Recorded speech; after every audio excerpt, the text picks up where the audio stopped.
Early voting has wrapped up in Malaysia's Johor state elections. More than 24,000 had registered to cast their ballots across 64 voting centres.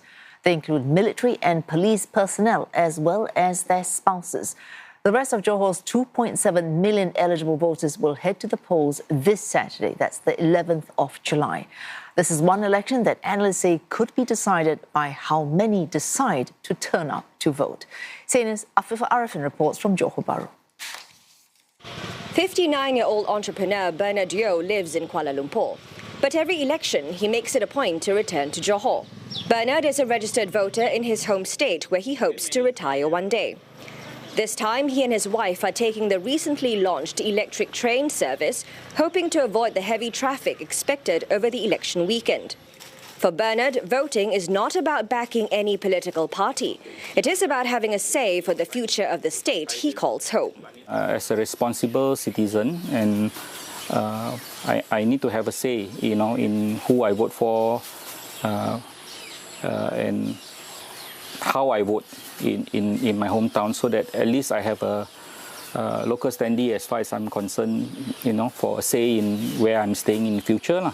Unless you vote, you don't get to choose what you want, what kind of government you want, or what kind of condition and situation you want.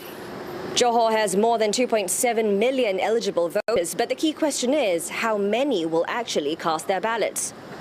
Political parties are stepping up efforts to persuade outstation voters to return for polling day.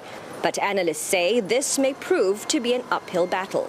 They have actually, political fatigue has set in, and also at the same time, there are no key issues or there are no big issues that are tying people together. I think now voters are a little bit more smarter. I think previously, the previous iterations or the previous general elections, I think a lot of them were herd mentality. You come out to vote when your friends tell you to vote and stuff like that.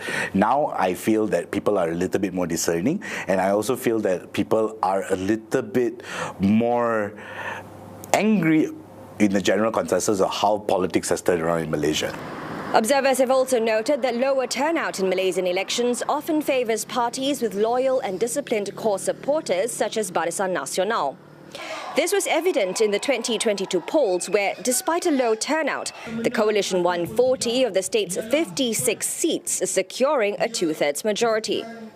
In the last Johor state election in 2022, turnout fell to around 54%, the lowest in the state's history. Back then, Johorians working across the causeway in Singapore were unable to return to vote as land borders were closed under COVID-19 restrictions. But this time, however, movement is no longer restricted. And so the question now is whether voters feel strongly enough to make the journey home. It is estimated that more than 200,000 Johorians work in neighbouring Singapore.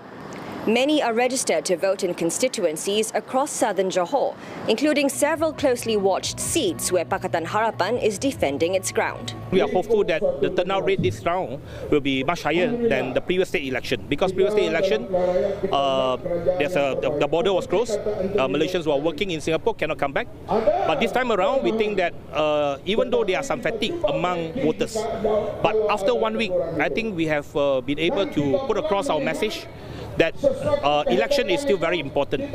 With polling just days away, the battle for Johor is more than just political persuasion. It is also a race to convince voters that making the journey home will be worth their effort. Afifah Ariffin, CNA, Johor Bahru.